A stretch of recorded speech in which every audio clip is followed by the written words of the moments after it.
Chantal Delsol, dans une tribune récemment, vous défendiez le même point de vue que le pape François Ier.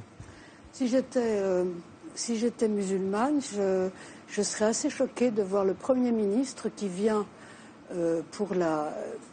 être avec les gens à Vincennes, qui se dit qu'il se bat pour la liberté d'expression, et qui juste aussitôt ajoute nous interdirons absolument et totalement et radicalement les caricatures contre les juifs.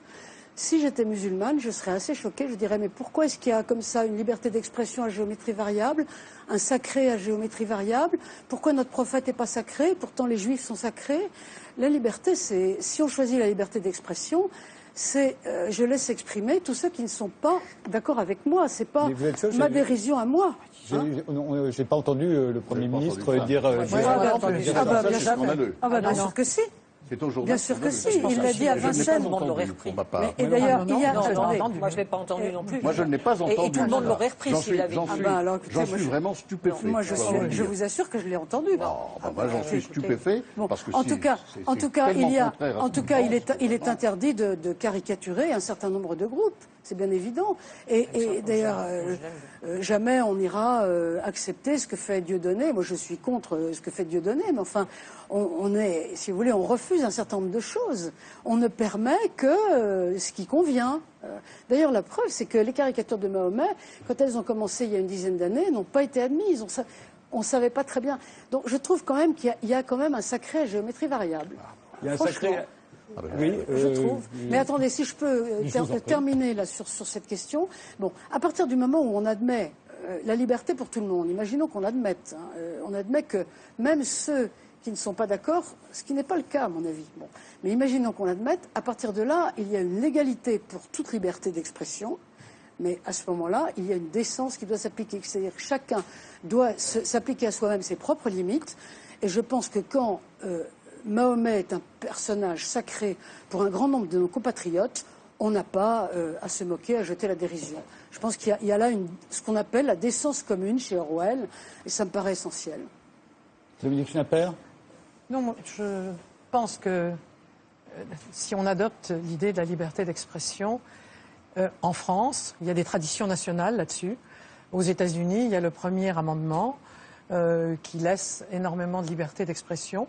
Moyennant quoi, il y a un contrôle qui est beaucoup plus fort que chez nous, puisqu'il n'y a pas eu de reproduction des caricatures de Mahomet, puisque bon, il y a un rapport à la religion qui est ce qu'il est aux États-Unis ou comme en Australie, mais ce n'est pas une question de loi.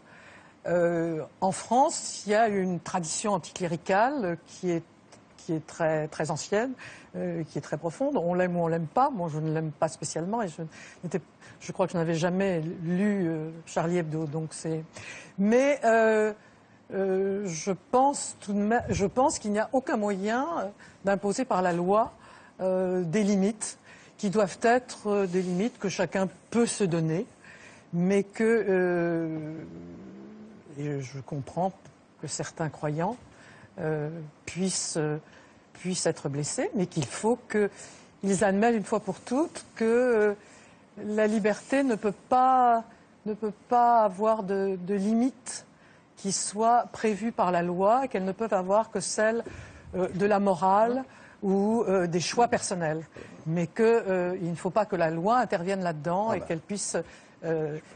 qu'elle intervienne telle qu'elle intervient aujourd'hui, mais qu'on ne change pas l'état de la loi aujourd'hui. Oui, je voudrais dire quelque chose. C'est que le principe de la liberté d'expression en France a été déterminé par l'admirable article 11 de la Déclaration des droits de l'homme, qui prévoit que la loi organise cette liberté. Sauf à répondre des cas, dans les cas prévus par la loi. Voilà. La Cour européenne des droits de l'homme a trouvé une formule absolument formidable à ce sujet. Elle dit que la libre expression des idées et des opinions ne vaut pas seulement pour celles qui apparaissent sans ne poser aucun problème, c'est pour celles qui font problème. Pour celles qui choquent, sinon il n'y a pas de... mais également pour celles qui choquent, heurtent et inquiètent l'État ou une fraction de la population. Ainsi le veulent, dit la Cour des droits de l'homme, le pluralisme, la tolérance et l'esprit d'ouverture nécessaire à toute démocratie. Une formule magnifique. Alors, mais qui pose problème. Mais non. Pourquoi ? Parce que il faut affirmer comme un principe absolu la liberté d'expression qui peut heurter, choquer un certain nombre de gens. Il faut des lois, bien entendu, qui répriment les abus. Or, les lois qui répriment les abus en matière de liberté d'expression répriment les abus en cette matière, en ce qui concerne les personnes. Il est interdit d'injurier, de diffamer ou d'appeler à la discrimination contre des personnes, par exemple, d'une religion, que ce soit les juifs ou les musulmans. C'est totalement, ou les catholiques, c'est totalement interdit. En revanche, le principe qui est très ancien en France, parce qu'il a été la loi sur le blasphème, c'est-à-dire l'outrage à la divinité et au signe de la divinité, a été abrogé par la Révolution.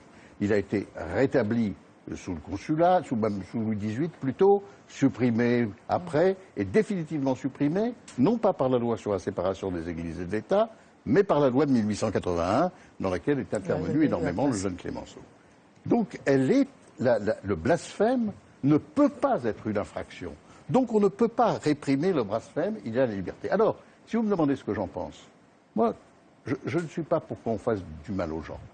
Et quand Charlie Hebdo a publié, mes amis de Charlie Hebdo ont publié ces caricatures, j'ai dit, vous allez quand même blesser des musulmans. Vous allez quand même blesser des musulmans. De même que ces pièces qui blessent des catholiques, de profanation.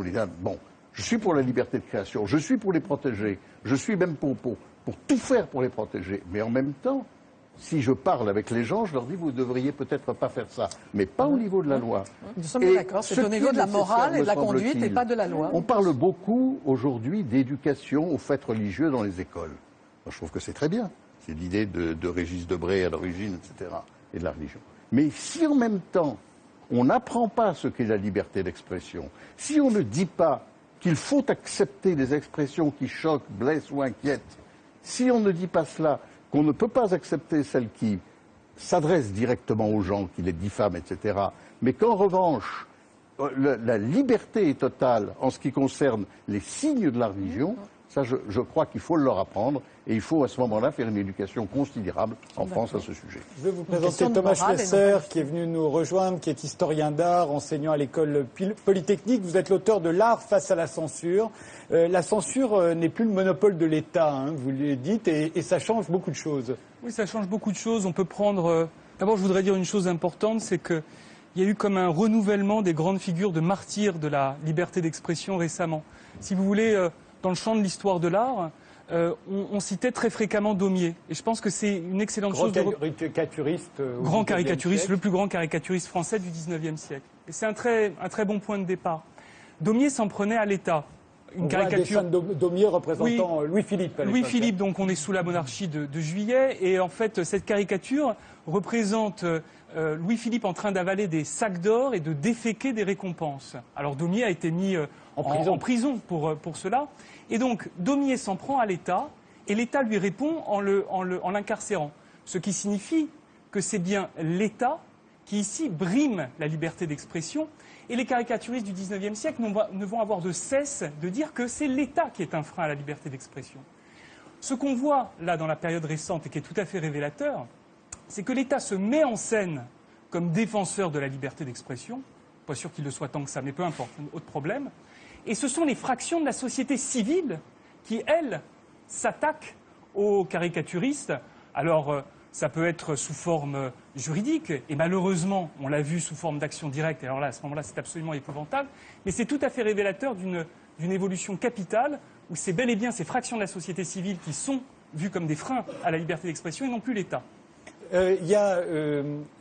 On a tous l'impression que ce sont aux croyants, aujourd'hui, de faire un effort. Ce seraient eux qui, les premiers, se sentiraient visés, et particulièrement les musulmans. On l'a vu dans les extraits de reportages qui sont passés récemment à la télévision, eux qui ont été blessés par les caricatures de Mahomet, et qu'en général sont les croyants. Est-ce que c'est le cas, ou est-ce que tout le monde peut être choqué aujourd'hui, et chacun a son sacré? Non, mais vous le savez bien, Frédéric Tedéhi, les caricaturistes sont du côté de toutes les désacralisations, de tous les sacrilèges. Par définition. Par définition. Ils sont du côté du désordre, ils sont du côté de l'anarchie. Ils sont plus Choron que Charlie, hein, les caricaturistes, essentiellement. Mais depuis Daumier. Daumier s'en prenait non seulement aux autorités religieuses, mais également aux politiques, il s'en prenait aussi aux tout le monde. Tout le monde en prenait pour son Regarde, il y a un certain nombre de couvertures de Charlie Hebdo qui vont défiler. Elles sont très choquantes. Celle-ci, par exemple, elle date de 1978. C'était suite au meurtre sauvage d'un couple en France. Elle a beaucoup circulé sur les réseaux sociaux récemment, en disant voilà, ces réserves. Voilà. Imaginons si cette couverture était sortie cette semaine. Nous serions tous choqués. Mais on s'est choqués, mais on est choqués, mais il faut se battre pour qu'elle puisse sortir. Voilà. Mais tant pis.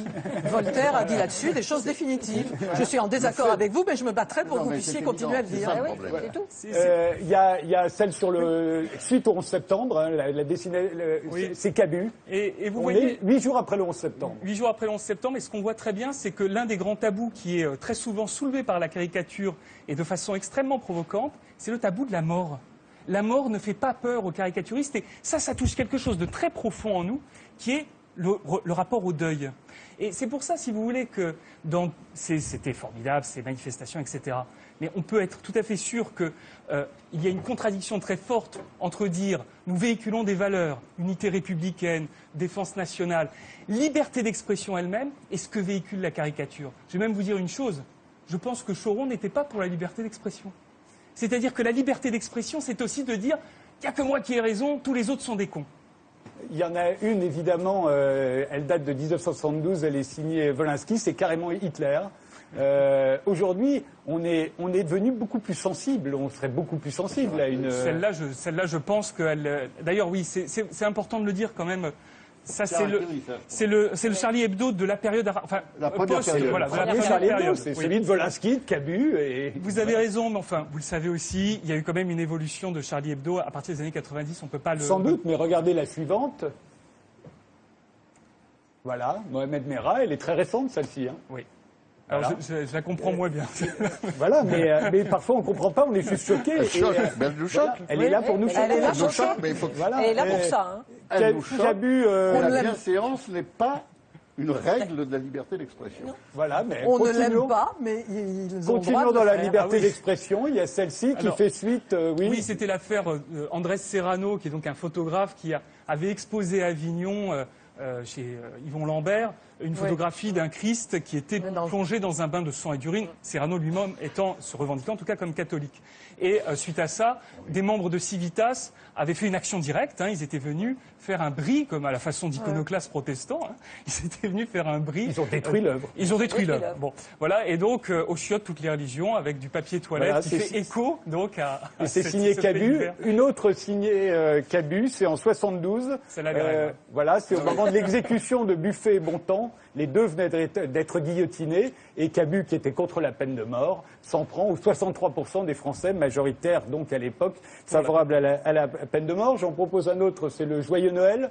Le Joyeux Noël de Charlie Hebdo. Voilà, là on est aujourd'hui, tout ça nous choque. Oui. Tout ce qui est écrit ici nous choque. Oui. Encore une fois, le tabou de la mort remis sur le devant de la scène. Quoi d'autre? Alors, oui, il y a sur les présidents de la République, on se souvient que Charlie Hebdo est né de balles tragiques à Colombey à mort au moment de la mort du général de Gaulle. C'est pour ça qu'il s'appelle Charlie d'ailleurs. Et c'est pour ça qu'il s'appelle Charlie. Et voilà ce qu'il faisait 2 mois avant la mort de Georges Pompidou, président de la République. Voilà. C'est tout à fait déplaisant. Au moment de l'élection de Valéry Giscard d'Estaing.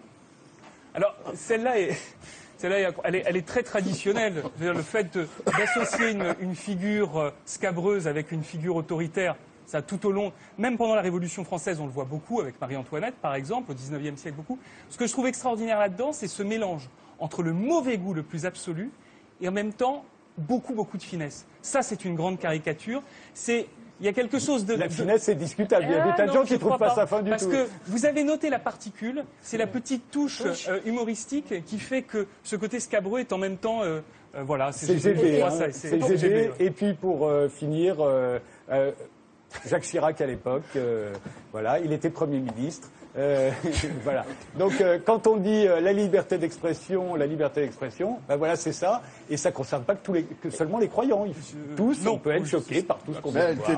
C'est choqué, mais on rit. Voilà, il faut accepter d'en rire. Mais le dernier dessin aussi de Charb, où il annonce en fait ce qui va lui arriver, parce que ça y est, on est sorti du risque d'attentat. Attendez, on peut passer les vœux jusqu'au 31 janvier.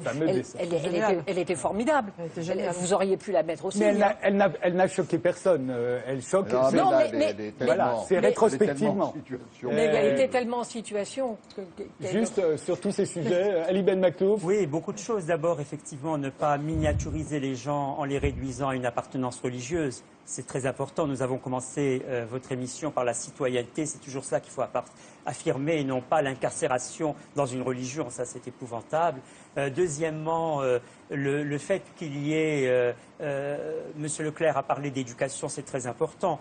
Distinguer entre une affirmation et une négation d'un côté et une création et une destruction de l'autre. Quand je nie, je ne détruis pas. On a ri, on dit ça ne me plaît pas, on oppose un démenti à une injure si on pense qu'on a été insulté. Mais bien évidemment, on reste dans l'idée que affirmer et nier, c'est pas couper avec des ciseaux une phrase. Et je crois que c'est très important au niveau éducatif de revenir sur ce que c'est qu'une négation qui n'est pas une destruction. Si, même la proposition Dieu existe n'a de sens en tant qu'affirmation que dans la mesure où Dieu n'existe pas peut s'entendre. Donc je crois que ce point est important. L'autre point sur lequel j'aurais voulu insister, c'est les gens qui on les a vus au Caire, etc., leur choc bien, etc. Il y a aussi deux choses. C'est-à-dire que si on n'est pas capable, moi j'appelle ça une crampe mentale, si on n'est pas capable de placer les choses au niveau d'une affirmation et d'une négation, c'est on pense qu'on est touché dans sa forme de vie. Et donc dans sa forme de vie, effectivement, on se considère profondément blessé. Et là, on retombe sur l'article 16 du Code civil qui dit que la loi protège la primauté de la personne. Et ça, c'est très important, ce qui nous permet de lutter contre l'incitation à la haine raciale, etc. C'est les personnes qui sont toujours à défendre. Mais parfois, les personnes considèrent que leur forme de vie, qui est la religion qu'ils mènent, est indistincte de leur personne. Et là, ce travail de décrispation par le fait de soulager la crampe mentale et de dire que nier, ce n'est pas détruire, qu'affirmer, ce n'est pas créer, et qu'un dessein reste un dessein. Il y a beaucoup de choses à faire dans ce sens, mais c'est la mission de l'école. Elle le fait déjà très bien, mais j'aimerais bien qu'elle soit moins isolée dans son travail. Oui, Thomas Schlesser. Non, c'est très important la mission de l'école. Je pense qu'il y a une pression terrible qui est mise sur l'école en ce moment. Et en même temps, on ne donne pas les moyens. On ne donne pas les moyens au corps enseignant de faire d'être pleinement légitimé, d'être pleinement valorisé. Et moi, je vous dis que dans les années à venir, la bombe à retardement, je vais vous dire laquelle c'est la crise de vocation du corps enseignant. C'est quelque chose qu'on ne soupçonne absolument pas. Et dans les 10 ans qui viennent, ça va être absolument terrible si jamais il n'y a pas une vocation qui renaît pour aller former des jeunes. Je ne suis pas d'accord avec ça du tout. Il y a toujours des vocations d'enseignantes, je vous dis. Et il y a vraiment des gens dans un investissement. Mais bien sûr, mais vous voyez en mathématiques, on remplit plus. Mais qu'en mathématiques, vous pouvez tellement mieux gagner votre vie quand vous êtes bon. Mais je suis tout à fait d'accord avec vous, Françoise Gibelin. C'est bien le problème. Mais qu'on ne doive pas forcément traiter tous les enseignants de la même façon de Dunkerque à Marseille et qu'il y ait des endroits où ils doivent avoir plus de temps, moins d'élèves, qu'on les laisse avec plus d'initiative, qu'on ne fasse pas forcément... On est bien d'accord et il y a des grandes choses à faire. Quant à penser qu'on puisse avoir définitivement une crise de...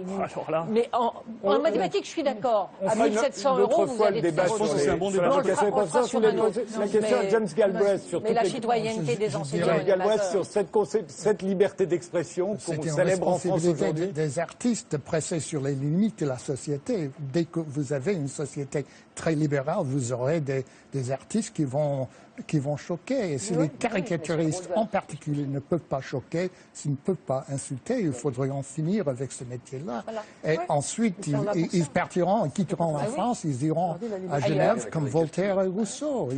Ils feront le métier ailleurs. Alors, dans cette situation, il est vraiment catégorique que les caricaturistes sont en principe des innocents. Des innocents. Il faut les protéger, surtout sur le plan personnel, comme vous avez dit. Dominique Schnapper. Le fait de choquer, c'est le prix à payer pour la liberté d'expression. Et alors, bien sûr, ça comporte le fait que certains peuvent être blessés ou choqués. Mais être choqué, c'est normal. Le prendre mal, en revanche, ça n'est pas... On doit considérer que c'est le prix de la liberté d'expression. Oui, la liberté d'expression est première, c'est le prix, parce que dans les sociétés humaines, toutes les décisions comportent un prix, et la liberté d'expression étant première, il y a ce prix que certains sont choqués. Puis je fais tout de même remarquer que personne n'était forcé de lire Charlie Hebdo. Oui, enfin, ils n'ont fait de mal à personne. Vous savez bien que les couvertures sont au kiosque et qu'on les voit. Oui, toutes les couvertures. C'est pour ça que je vous ai montré. Ils n'ont fait de mal à personne. Je vous ai montré que des couvertures. Je vous ai pas montré les dessins intérieurs. Tout ce qu'on a vu là sont des couvertures. Oui, mais enfin, je veux dire, personne n'était forcé. On pouvait tout de même les ignorer, ce qui était quand même le cas de beaucoup de gens. Peut-être pas les gens qui sont présents dans cette salle, mais de beaucoup de gens en France, et qu'ils n'ont jamais fait de mal à personne. Chantal Delsol, c'est un prix qu'on pouvait payer. Chantal Delsol. Oui, moi, je voudrais faire juste 2 petites remarques. Une sur les limites de la liberté d'expression. Moi, je suis locquien, lettre sur la tolérance, 1689. Le magistrat civil ne peut légiférer et exécuter que sur la vie, la liberté, la santé des corps et la possession des biens. Pour le reste, liberté d'expression totale, absolue, en son fort intérieur et en toute conscience. Bon, ça dépend de la définition qu'on donne de l'individu. Et Ali Ben Maklouf a dit quelque chose, tout au passage, il faut noter, c'est que si vous n'acceptez pas que l'individu se réduise à sa vie, sa liberté, la santé de son corps et ses biens, si vous considérez que la personne a des contours plus larges, par exemple les croyances religieuses font partie de l'identité des personnes, c'est toute la question du communautarisme qu'on aborde là, à ce moment-là, ben vous êtes bien embêté avec la notion de liberté d'expression. Si la personne, je veux dire, si le sacré de la personne s'attache non pas seulement à sa vie, à sa liberté, à sa santé, mais aussi à ses croyances, eh bien, c'en est fini de la liberté d'expression. Moi, je reste totalement locquien là-dessus, hein, et je dirais, et voltairien, locquien, liberté absolue d'expression, parce que sinon, on va jamais comprendre comment il peut y avoir de la création artistique, vous comprenez? Je veux dire, indépendamment de la liberté d'expression des croyances politiques ou des choses comme ça. Seconde chose que je voulais dire, seconde chose que je voulais dire, c'est concernant les profs. C'est vrai qu'ils ont une charge pas possible, ils sont pas formés, il faudrait leur donner ceci, cela. Allez discuter, hein. Nous autres philosophes, on a l'habitude, aller discuter avec quelqu'un d'une théorie conspirationniste. Aller démonter le mécanisme de ses croyances. Eh bien, si on peut former des profs de base à ça, eh bien, chapeau. Hein. Tout s'écluse par le débat. Tout s'écluse par le débat. Le problème... Non, il y a des moments où, sur les théories conspirationnistes, vous vous enferrez complètement, vous n'arriverez jamais à réfuter une théorie conspirationniste. Ça m'étonne de votre part que vous disiez ça. Ça m'étonne que vous disiez ça, Ali Ben Maklouf, parce que vous êtes plutôt philosophe des sciences et vous savez très bien ce que c'est que les hypothèses ad hoc. Hein. Quand vous êtes face à un conspirationniste et que vous lui dites c'est pas vrai, c'était pas des avions, il vous dit ah oui mais c'était un faux avion, etc. Et puis voilà. Et on rajoute, on peut pas discuter. Le débat n'arrive. Le débat crible beaucoup et je crois toujours à la parole le humaine. point irréductible. Moitié à celui qui l'a dit, moitié à celui qui la reçoit. Et donc de ce point de vue-là, c'est très important de débattre. Je voudrais ajouter une phrase à ce qu'a dit Yves Michaud. Il a dit le problème, c'est de savoir si la religion fait partie de la définition de la personne. Mais le système démocratique repose sur l'idée que la religion, justement, ne fait pas partie du citoyen. Alors, on peut le critiquer, mais c'est le système sur lequel nous sommes organisés. Je veux rester mécréant. Quelques minutes, Chantal Delsol. Je ne comprends pas très bien pourquoi vous êtes... On sépare la religion. Vous dites qu'il n'y a pas de loi anti-blasphème, mais il y a des lois anti-blasphème en France. Enfin, il y a des lois contre l'homophobie. On n'a pas le droit de dire certaines choses. Il y a des gens qui vont au procès pour ça. Nous avons des lois mémorielles. Nous avons des lois contre Forisson. Je m'en réjouis d'ailleurs de certaine manière. Mais enfin, il ne faut pas dire non plus que tout est permis. Alors la question serait quand même de savoir on a même des lois contre les quenelles. À partir de quel moment c'est permis ou pas permis. Mais tout n'est pas permis. Donc pourquoi est-ce qu'il est permis d'insulter le prophète Mahomet? Voilà, c'est quand même compliqué. Non, mais c'est plus compliqué que ça, parce que, vous voyez, la liberté n'est pas totale. Il y a des choses qui sont sacrées. Les homosexuels sont sacrés en France. On n'a pas le droit de les critiquer ni de se moquer d'eux. Vous avez le droit de les critiquer. Ah oui. Écoutez, on peut quand même citer quelques cas. Des gens qui sont allés au procès parce qu'ils avaient dit la critique, on n'a pas le droit à la haine. À la haine. Ah oui, alors à partir de quand est-ce que vous dites que c'est de la haine? Dans aucun cas, on a droit à la haine contre une catégorie de la population. Et vous pensez que les caricatures de Mahomet, c'est pas de la haine? Mais non, je ne suis pas d'accord avec vous. Je ne suis pas d'accord avec vous. Je trouve que le dessin de Charlie Hebdo du numéro à 1 900 000 exemplaires, je trouve que c'est un dessin tendre. Ah ben oui, bon, voilà. Moi je trouve que c'est un dessin tendre. Chacun apprécie comme il le veut. Ouais. Thomas, je laisse ça. Oui, juste, j'ai trouvé le prêche du grand recteur de la mosquée de Bordeaux magnifique. Il disait si vous vous sentez injurié par une caricature, répondez par la satire et par la caricature. Ça, je trouvais ça absolument formidable. Si vous êtes attaqué du point de vue personnel, au-delà des limites de la loi, vous avez le droit à la poursuite devant la justice. C'est ça qu'il faudrait faire. Mais dans ce cas-là, quelle est la loi qui a été contrevenue par la caricature? Mais ça a été fait au moment des caricatures de Mahomet. Il y a eu effectivement... Il y a des décisions, il y a des peines. Voilà. David Boubacar, l'imam de Lille, le MRAP, exactement, ont fait effectivement un procès. Ils l'ont perdu. Et ils ont admis qu'ils l'avaient perdu, c'est-à-dire que la loi est là et la justice est là pour être rendue. Voilà. Ça, c'est le point essentiel. Mais c'est tout à fait important. Et ça a été rappelé par l'imam de Lille à la télévision peu de temps après le 7 ou le 8 janvier. J'ai trouvé ça tout à fait remarquable. Est-ce qu'il vous semble, puisqu'on s'est posé la question, y aura-t-il un avant et un après, est-ce qu'il vous semble que la presse, ça pourrait être que nous soyons tous beaucoup plus tolérants que nous ne l'étions avant, ou au contraire que nous le serons de moins en moins? Les deux sont possibles. Les deux sont possibles. Il y aura des intolérants et des tolérants. Nous pouvons rêver, nous pouvons espérer, nous pouvons nous mettre d'accord sur le fait que nous le souhaitons. Je crois qu'une société se porte bien quand elle est dans l'espoir et pas dans la crainte. Oui. Puis le risque de la presse, c'est beaucoup l'autocensure aussi. Hein. Oui. Je pense que... Mais aussi parce qu'on a peur de blesser les uns ou les autres. Parce qu'on a peur des conséquences. On a vu, il y a un certain nombre de pays qui n'ont pas voulu montrer la couverture de Charlie Hebdo, non pas parce qu'elle les choquait, mais parce qu'ils ne voulaient choquer personne. Nous sommes tous, non, c'est pas la peur, mais nous sommes tous aujourd'hui dans une situation où à la fois on ne veut pas blesser et en même temps. Moi, je suis en désaccord. Je pense qu'il y aura un progrès de l'intolérance. Pas forcément de la part des citoyens, mais il ne faut pas sous-estimer l'importance du mouvement de défiance vis-à-vis de la démocratie chez les jeunes non intégrés. C'est considérable. C'est une expérience qu'on a fait à l'Université de Tout et Savoir quand on faisait des conférences dans les lycées. On en a fait plus de 800. On a fait un peu partout en France.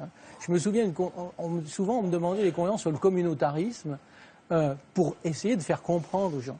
Je me souviens d'un proviseur d'un lycée du 19e à Paris me disant « Parlez de communautarisme, mais surtout pas de religion. Sinon, j'ai la guerre, tout de suite. » Il utilisait le terme de guerre. En revanche, vous aviez d'autres situations, par exemple, où le communautarisme était réel, mais en même temps d'une manière déjà intégrée. Quand les gamins d'un lycée professionnel de la banlieue nord de Marseille, auquel je disais « Quelle est votre identité ?» et qui me répondait « Nous sommes Marseillais et musulmans », bon, déjà là, on sentait qu'il y avait un processus qui s'était constitué. Ils étaient Marseillais d'abord, avant d'être musulmans, et puis ils étaient musulmans. Mais ce qu'il ne faut pas du tout sous-estimer, c'est l'importance du nombre de gens qui ne sont pas Charlie, qui ne sont pas Charlie et qui ne veulent pas l'entendre. Allez expliquer à un gamin qui soutient des théories conspirationnistes que c'est de la blague, c'est très très difficile, c'est impossible. Allez expliquer qu'on peut caricaturer Mahomet parce qu'après tout, Mahomet, je veux dire, c'est jamais qu'un prophète, c'est pas Dieu. Oh là là, mon Dieu, mais vous allez voir les difficultés que vous aurez. Le seul fait que je dise que Mahomet, c'est juste un prophète et c'est pas Dieu, ça me rappelle une anecdote. Un prof de philo de Grasse qui me dit un jour, j'expliquais à mes élèves, c'était il y a 10 ans, il y a 10 ans. J'expliquais à mes élèves des théories de saint Thomas d'Aquin. Et puis je les critiquais. Et à l'interclasse, il y a un élève qui vient, gentil élève, très sympa, qui me dit, dis donc prof, t'as dit saint Thomas d'Aquin et tu l'as critiqué. Mais tu peux pas. S'il est saint, il est hadj, tu critiques pas. Et alors, ce prof m'avait dit, bon, moi j'ai résolu la question, maintenant je parle de Thomas d'Aquin. Comme ça, j'ai pas d'emmerde. Non, mais l'intolérance, elle ne sera pas que de ce côté-là. Elle sera aussi par une partie de Français qui estimeront que cette présence musulmane est dangereuse, fait peser des menaces sur la nation, et on risque fort aussi d'avoir une intolérance et non pas une plus grande tolérance envers les Français musulmans ou ceux qui seront perçus véritablement, ce sur quoi risque fortement de surfer Marine Le Pen. Si vous voulez, moi j'aurais du mal à être tolérant avec quelqu'un d'intolérant. Premier point, parler au conditionnel et pas au futur. Et deuxièmement, si effectivement vous voyez l'avenir comme cela, sans espoir, enfin on a des choses à faire. Mais je ne le vois pas. On a à se battre en citoyen pour pas que ça soit comme ça. C'est une hypothèse et je ne pense pas qu'on ne doive pas la laisser de côté. Ben voilà. Je vous assure il faut être réaliste, exactement, simplement ça. Voilà. Mais réaliste, mais il faut espérer que l'action citoyenne peut faire quelque chose. Mais je suis tout à fait d'accord avec vous. Tout à fait d'accord avec vous. Néanmoins, ne soyons pas d'une naïveté confondante. Il y a un danger, mais il faut le combattre. Voilà. Cette émission se termine. Je vous remercie tous les 8 d'y avoir participé. On se quitte évidemment en musique. On se retrouve dans 15 jours pour Ce soir ou jamais. Mais la semaine prochaine, j'animerai un grand échiquier exceptionnel. En particulier en l'honneur de Jacques Chancel. On se quitte en musique avec Asaf Asvidan, il est israélien, sa première télévision française, il l'a faite sur ce plateau en 2011. Aujourd'hui, il revient avec un nouvel album, il nous en chante un extrait, la chanson s'intitule Gold Shadow. Asaf, c'est à vous.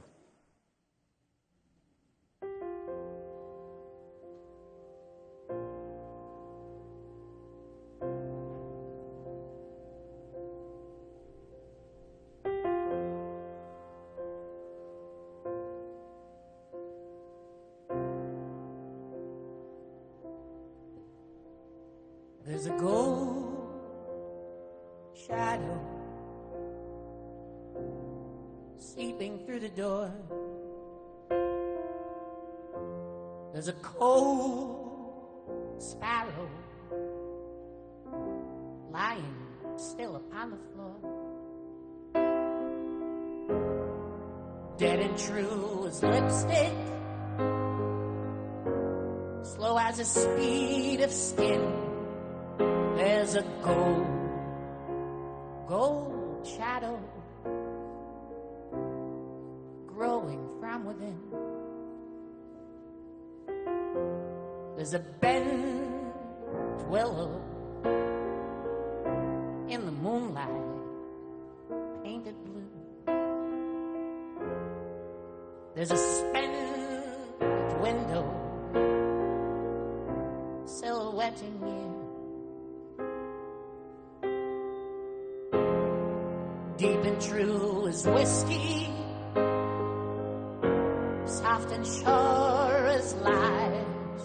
There's a bent willow reflecting in your eyes. But now there's a girl out on a board. Her arms are outstretched and she's barely afloat. There's a man on the shore, a rope in his hands. It's tied to the boat and he's pulling as hard as he can. Not to bring her to him, but to pull the whole shore from a whole world within to her open door. All his voices are heard, all his voices are heard, all his voices are heard. All his voices are heard.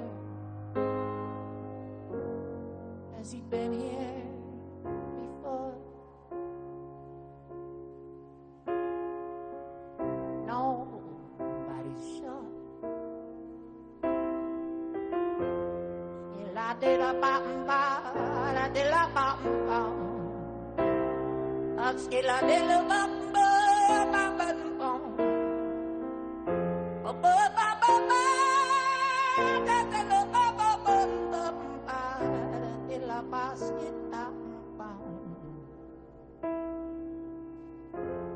There's a silver distance, a luminescent glint. There's a river of resistance dried to cracks upon your lips, brittle as believing, sticky as betrayal. There's a silver distance opening like a trail.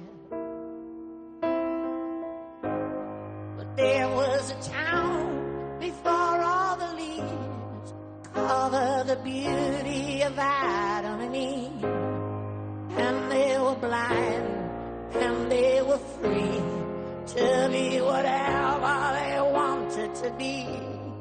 But now they're just a prayer in a song, and he is so sorry for all that went wrong. All his voices are heard, all his voices are heard, all his voices are heard, all his voices are heard. Has he been here before?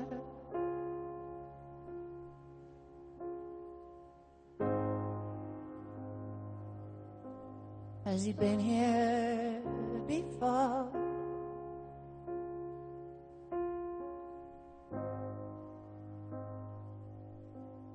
Has he been here before?